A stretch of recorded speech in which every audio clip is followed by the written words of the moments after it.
समजा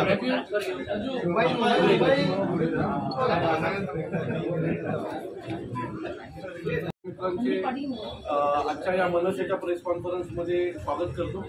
तुम्हाला सगळ्यांना माहीतच असेल की पदवीधर मतदारसंघाची निवडणूक ही लागलेली आहे आणि सन्माननीय राजसाहेबांनी आज महाराष्ट्र नवनिर्माण सेनेकडून अभिजित पानसे यांची अधिकृत उमेदवारी ही जाहीर केलेली आहे। मागील 12 वर्षात पदवीधर मतदारसंघात जे काही झालं किंवा झालं नाही हे सर्वश्रुत आहे आणि त्याच्यामुळे एक उत्तम उमेदवार, एक उत्तम पर्याय संपूर्ण कोकणासाठी सन्माननीय राजसाहेबांनी अभिजित पानसेंच्या रूपाने दिलेला आहे। मला वाटतं की पुढची संपूर्ण प्रेस कॉन्फरन्स ही अभिजित पानसे साहेब सुरू करतील। नमस्कार सगळ्या पत्रकार मित्र भगिनींचं मनापासून स्वागत। सर्वप्रथम मी सन्माननीय राजसाहेब ठाकरे यांचे मनापासून आभार मानतो की माझी योग्यता त्यांनी समजली आणि पदवीधरसाठी उमेदवार म्हणून माझं अधिकृतरित्या आज जाहीर केलं। पदवीधर मतदारसंघ याच्याविषयी खरं तर इतकी निराशा आहे, कारण त्याची नोंदणी प्रक्रिया ही निवडणूक ठराविक लोकांना ज्यांना ज्यांना हे माहिती असतं त्यांच्यापर्यंत पोहोचवली जाण्याची प्रक्रिया किंवा नेमकं पदवीधर झाल्यानंतर असे अपेक्षित असतं की पदवीधर झाल्यानंतर त्या येणाऱ्या आमदारांनी पदवीधरांचे प्रश्न सोडवायची भूमिका घेतली पाहिजे किंवा सोडवले पाहिजे। पण गेले अनेक वर्ष हे काही आपण बघतोय की कुठलंच असं घसघशीत काम पदवीधरांसाठी होऊ शकलं नाही म्हणण्यापेक्षा प्रयत्नच झाले नाही, केलं नाही। माझी वैयक्तिक स्वतःची बॅकग्राऊंड ही शैक्षणिक कामातली आहे। तुम्हाला बऱ्याच जणांना माहिती असेल तर मी भारतीय विद्यार्थी सेनेचा अध्यक्ष अनेक वर्ष होतो। गेले 45 वर्ष ग्राममंगल नावाची बालशिक्षणातले जे डहाणूमध्ये जी एक संस्था चालते, माझे वडील रमेश पानसे आणि अनुताई वाघ, पद्मश्री अनुताई वाघ यांनी सुरू केलेली आहे। त्यामुळे बालशिक्षणामध्ये कन्स्ट्रक्टिव्हिझम किंवा रचनावादी शिक्षण याच्याविषयी ते असंख्य वर्ष कामं करतात। एक बॅकग्राऊंड आहे। नॅशनल एज्युकेशन पॉलिसी जी आलेली आहे 2020 याचा संपूर्णपणे खोलात जाऊन अभ्यास आणि तेच ग्रॅज्युएट झाल्यानंतर नेमकं काय व्हायला पाहिजे। कोकणासारखा समृद्ध प्रदेश आपण म्हणतो नेहमी, कोकणचा कॅलिफोर्निया झाला का नाही झाला हे माझ्यापेक्षा तुम्हाला माहिती आहे, पण नेमकेपणाने पदवीधरांचे जे काही प्रश्न आहेत, पदवीधर झाल्यानंतर नेमके काय संधी उपलब्ध आहे, काय संधींची उपलब्धता आहे, हे कधीच कोणाला पोहोचवलं जात नाही। आज कोकणासारख्या प्रदेशात जी काही उत्तम निसर्ग आहे किंवा आंब्याची आहे किंवा 700 किलोमीटर हा परिसर आहे आणि हे काम का मी आज पदवीधरला उभं राहिल्यानंतर मी काही बोलत नाहीये। 4 महिन्यापूर्वी जेव्हा मत्स्य विद्यालय, रत्नागिरी मत्स्य विद्यालयाचा समावेश मत्स्य धोरणात्मक जी समिती असते ती शासनात झाली नव्हती। रत्नागिरीला बरोबर 4 महिन्यापूर्वी प्रेस कॉन्फरन्स घेऊन सांगितले की हे इथलं कोकणचं मत्स्य विद्यालय याच्या जागी तुम्ही आमदार खासदार वेगवेगळ्या प्रदेशात निघून चालणार नाही। आमची मागणी तेव्हाही मान्य लगेच झाली आणि मत्स्य विद्यालयाला त्या समितीवर घेतलं गेलेलं आहे। 3-4 महिन्यापूर्वीची गोष्ट सांगतो। आज मच्छीमार सगळं संपूर्ण समाज बघितला, कोळी आगरी बांधव की हा सगळा खाडीचा समुद्राचा किनारा बघितला तर तुम्हाला एक भयंकर धोका तुमच्या मीडिया समोर मी आणू इच्छितो, लक्षात आणून देऊ इच्छितो की तुम्ही जर रत्नागिरीपासून पुढचा समुद्र किनारा बघितला तर ही सगळी मोठे मोठे ट्रॉलर्सची मासेमारी जे करतात ते पूर्णपणे दक्षिण भारतीयांच्या हातात आहेत। आपली पोरं तिथे फक्त कामाला लागण्यापुरती मर्यादित आहे, माल इकडून तिकडे नेण्यापुरते आहे। याचं कारण त्यांना काम करायचं नाही असं नाहीये, ह्याच्यात पदवीधर झाल्यानंतर ह्याच्याबद्दलचे स्पेशल जे कोर्सेस आहेत हे कोर्सेसच उपलब्ध नाही। तुम्हाला अन्न प्रक्रिया असेल, मासे प्रक्रिया असेल किंवा अनेक प्रकारचे उद्योगधंदे असतील।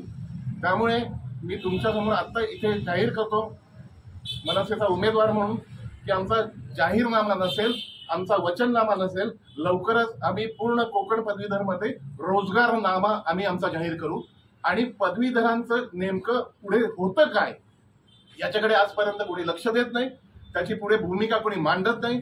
विधान परिषद एकदा आमदार झालं तर 5-5 वर्षांनी नुसत्या आंब्याच्या पेट्या वाढदिवसाला पाठवून किंवा दिवाळी गिफ्ट पाठवून आणि दुर्दैवाचं असं जाहीररित्या बोललं जातं पदवीधरांच्या या निवडणुकीविषयी की इथे प्रत्येकाचे रेट ठरलेले असतात। हा पदवीधरांचा निव्वळ अपमान आहे आणि या सगळ्यांना बाहेर काढायला मनापासून या क्षेत्रात काम केलेलं आहे. मी आधी शिक्षण क्षेत्रात काम केलेलं आहे. पदवीधरांचे प्रश्न नेमके काय असतात हे मला पूर्णतः माहिती आहे. महाराष्ट्र नवनिर्माण सेनेच्या माध्यमातून या सगळ्या प्रश्नांचा माझा सखोल अभ्यास आहे आणि राजसाहेबांनी दिलेल्या संधीचं आम्ही निश्चितपणे सोनं करू आणि विजयी होऊ हे निश्चित आहे. आणि मला प्रामुख्याने एक सांगायचं वाटतं की त्या निमित्ताने तुम्ही पत्रकार मित्र जे जे पदवीधर आमदार झाले किंवा जे जे 12-12 वर्ष आहेत, ज्या गोष्टी तुम्हाला मला वेगळं सांगायची आवश्यकता नाही, त्यांनी 12 वर्षात केलंय काय. रस्ते आणि गटारं बांधणं हे आमदाराचं जर काम त्यांच्या पुरतच मर्यादित असणार असेल तर पदवीधरांचं पुढे करायचं काय. त्यामुळे मला असं वाटतं की अत्यंत निष्ठावंतपणे प्रामाणिकपणे आम्ही उमेदवार म्हणून मी उभा आहे. आमची नोंदणी मोठ्या प्रमाणात आमचे जिल्हाध्यक्ष अविनाश जाधव आहेत, शहराध्यक्ष रवींद्र बोरे आहेत, सगळेच कोकणातले आमचे जिल्हाध्यक्ष शहराध्यक्ष वैभव खेडेकरचे आमचे माजी नगराध्यक्ष खेडचे, अगदी मीरा भाईंदर, पालघर, ठाणे, रायगड, रत्नागिरी, सिंधुदुर्गात पण आमच्या मोठ्या प्रमाणावर काम नोंदणीचं झालेलं आहे. या सगळ्याच्या पार्श्वभूमीवर मला असं वाटतं की महाराष्ट्र नवनिर्माण सेनेच्या पारड्यात या वेळेला विजयाची गुढी उभारली आहे. धन्यवाद. पाठिंबा होता जो एक प्रकारे महाराष्ट्रात महायुतीला झाला.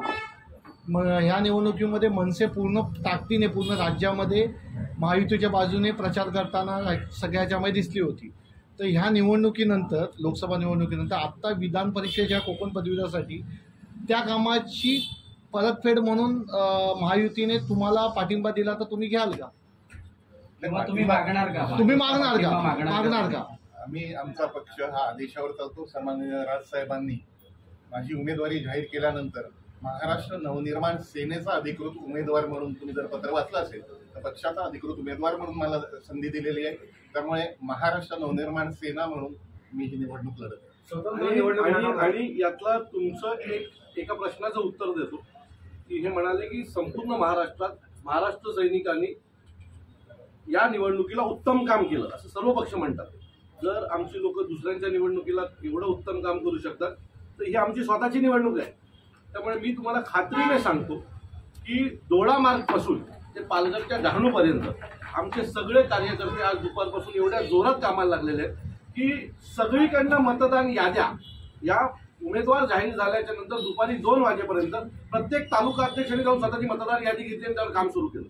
आम्ही अजून पोचलो नाही, परंतु आमच्या लोकांनी खाली काम सुरू केलेलं आहे आणि एक 2-3 दिवसामध्ये याचा एक उत्तम रिझल्ट येईल. जवळजवळ 34,000 नोंदणी ही आम्ही आमच्याकडनं केलेली आहे.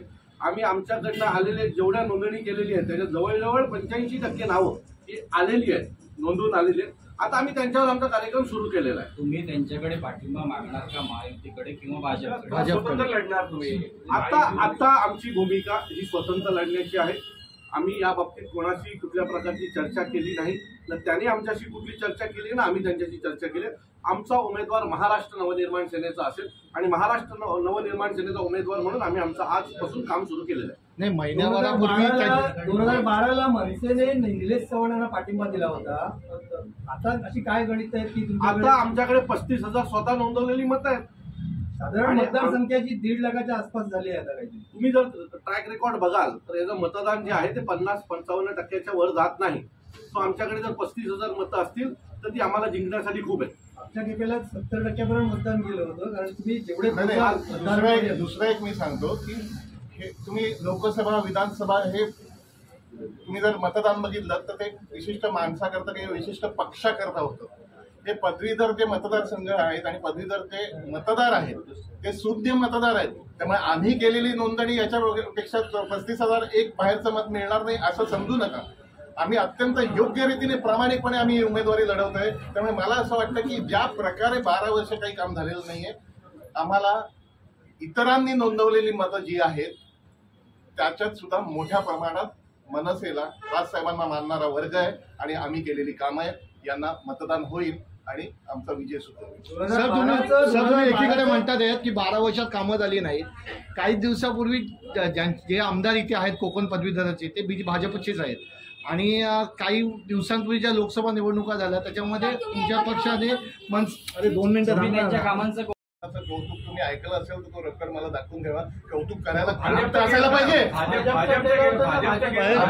आम्ही मोदींसाठी पाठिंबा दिलेला आहे. माननीय राजसाहेबांनी गुढीपाडव्याला स्पष्ट केलेलं आहे नरेंद्र मोदी तिसऱ्यांदा पंतप्रधान व्हावे म्हणून आम्ही महाराष्ट्र नवनिर्माण सेनेने पाठिंबा दिलाय. तुमचं विधान परिषद मोदी नाहीये ना. तुमचं लोकसभेमध्ये जी टीका व्हायला लागली किंवा महाराष्ट्र नवनिर्माण सेनेच्या कार्यकर्त्यांमध्ये जी अस्वस्थता निर्माण झाली ती कुठे दूर करण्यासाठी हा प्रयत्न आहे. मला एक सांगा, आता काही वेळापूर्वी तुमचा असा प्रश्न होता की मनसैनिकांनी खूप काम केलं आणि आता तुम्ही सांगताय आमची लोक नाराज होती. असं नाही आहे. एक तर आम्ही काम केलं असेल किंवा आम्ही नाराज होतो असं होईल. 100% तुम्ही कुठल्याही पक्षाच्या उमेदवारांना जाऊन विचारा महाराष्ट्रात की महाराष्ट्र सैनिकांनी रस्त्यावर उतरून काय काम केलं. त्यामुळे हे नाराजी वगैरे हा पाठ आमचा नाहीच आहे. तसा नव्हता की मनसेचा एकही उमेदवार लोकसभेनंतर दुसऱ्यासाठी मतं मागत होता. त्यामुळे मनसैनिक नाराज होते की बाबा आपला पक्ष उमेदवार नाही गेल्या 2 वर्ष आता आपला उमेदवार आलाय करण्यासाठी आपण एक तर सगळ्यात पहिली ही खोटी बातमी आहे की आमचा कोणी नाराज होता.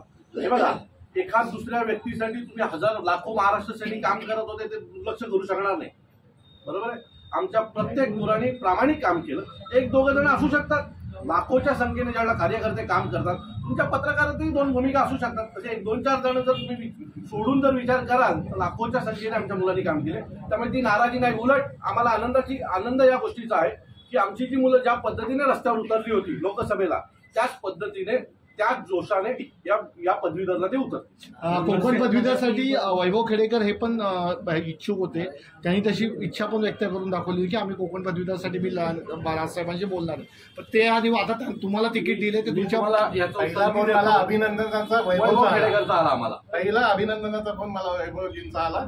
वैभव आणि आमचे राजकारणाच्या पलीकडे सुद्धा आमची घट्ट मैत्री सुद्धा आहे. त्यामुळे वैभवजींचं पहिलं होतं की आणि प्रत्येकाला इच्छा असते ना तिकीट मागणं किंवा एखादी सीट मागणं. अनेकांना इच्छा असते. बिनशर्त पाठिंबा राजसाहेबांनी दिला त्यावेळेस इंटरनल हा पक्ष ही जागा तुम्हाला सोडण्याचं झालं होतं का म्हणून त्यांनी आमच्यापर्यंत चर्चा येण्याची शक्यता सुद्धा नाही. त्यामुळे तसं असेल तर तुम्हाला तिकीट दिले असेल ना ते. आता तुमचे मतं हिंदुत्व विचाराचे राजसाहेब आहेत, भाजप त्याच विचाराची आहे. त्यामुळे जर दुसरा आला तर तुमच्या ह्या दोघात विभागून तिसरा विजय होऊ शकत नाही का? प्रॉब्लेम समजून घ्या. आता ते हिंदुत्वाच्या विचाराने आम्ही पदवीधर सोडायची, मग आमदारकी सोडायची, मग महापालिका असं आमचा पक्ष चालणार आहे का? आमचेही कार्यकर्ते मेहनत करतायत ना. तो प्रत्येकाला ती संधी होती. तो जो विषय होता नाही तो विषय देशाचा होता आणि तिथे घेतलेला निर्णय योग्य होता. आता इथे काही देशाभिषाचा विषय नाही. इथं युद्ध होणार आहे का पालघरला किंवा कोकणामध्ये? नाही ना. हा विषय आहे रोजगाराचा.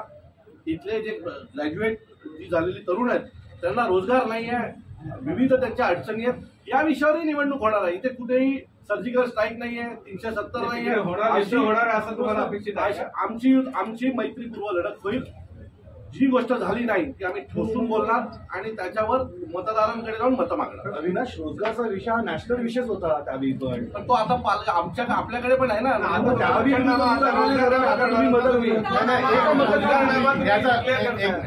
तुमचा जो प्रश्न जो काढून इकडून तिकडून जो हुकला होता तुम्ही त्यांनी स्पष्ट सांगतो.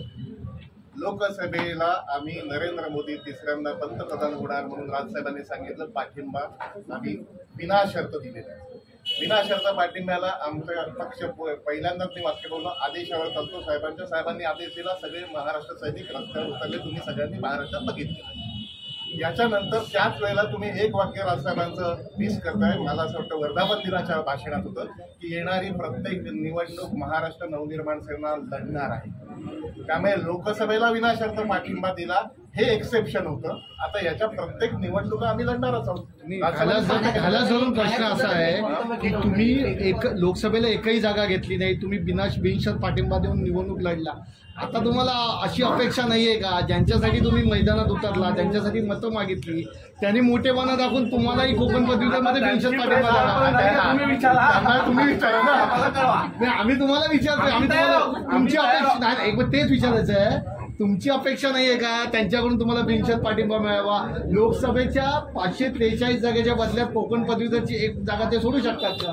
हाच मुद्दा तुम्ही त्यांच्या वरिष्ठांना विचारा. त्यासाठी तुम्ही जाऊन पक्षाची चर्चा करणार आहे का? माझं असं म्हणणं आहे, आज आम्ही जी प्रामाणिकपणे मतं जी नोंदवलेली आहेत, 35,000 मतं जेवढी नोंदवलेली आहेत, आम्ही आमचं गणित सांगतो. मागच्या वेळेला जर विधान परिषद ही जी आली होती तेव्हा 29,000 मतं मिळाली.